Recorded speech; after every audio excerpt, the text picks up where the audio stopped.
I am Argentinian living in the beautiful Vancouver, Canada. I have worked 8 years in the fashion industry as a digital pattern maker and fashion designer. Every week, I will bring an episode to share my experiences as a pattern maker, and I will have an amazing guest who will share their experiences. The purpose of this podcast is to inspire, learn, and show you the insight of the fashion industry. I am Denise Afonso, and you are listening to Working in Fashion. Hi everyone, welcome to my second episode of Working in Fashion. And this time I would like to introduce myself so you get to know me a little more. I have never thought about working in the fashion industry.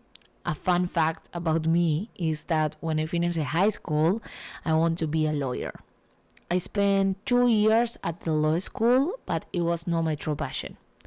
Fashion always was there. I took classes of sewing and I love to make my own clothes, but at the moment I was thinking that it was not a real career or it was not a profitable career. Finally, I decided to pursue my dream and I started to study fashion design at the University of Buenos Aires. It was a 5 years long career, very demanding. Even it was very difficult to study and work at the same time. Thankfully, the university is free, but the fabrics and materials were very expensive.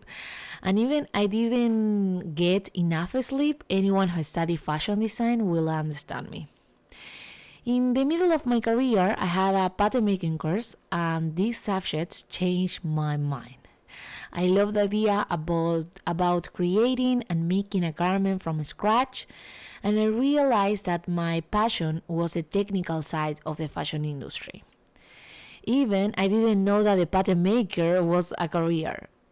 The same year, I started to work as a famous theater in Buenos Aires, sewing garments for opera and ballet.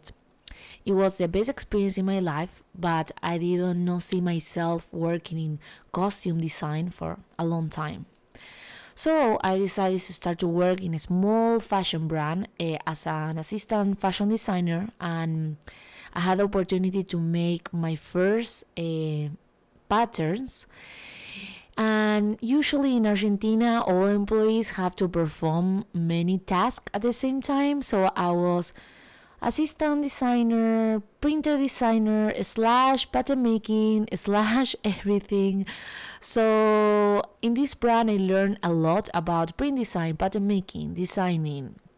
It was a very nice learning, and I could see a lot of potential in me, but I want to move to a bigger company and learn a little more. So I applied to a company as a pattern maker. My experience as a pattern maker was very little, but I applied anyway and they hired me. It was the best experience ever. I learned a lot, but at the same time was very stressful. I was in charge of the production and I was making I don't know how many patterns by week, controlling samples, making markers, etc. At this time, I was finishing my degree and I decided to study a diploma of pattern maker for 2 years more. After that, I was always working as a technical designer and a pattern maker, and I realized that so many fashion brands, they start to ask me for my freelance services. So I remember that Instagram was very new in this moment, but I started to share all my passion about pattern making, and many brands, they start to send me messages asking me about my freelance services and even offer me shops. This was my beginning of my freelance / business. So at the same time that I was working in this factory, I decided to rent my own office. It was a beautiful apartment in one of the most beautiful neighborhoods in Buenos Aires, and I bought machines, sewing machines, cutting tables, dress form. I made like a beautiful place there, and I started to offer my freelance services, so all the fashion brands or even like entrepreneurs, they used to come to my office and I show them like all my work.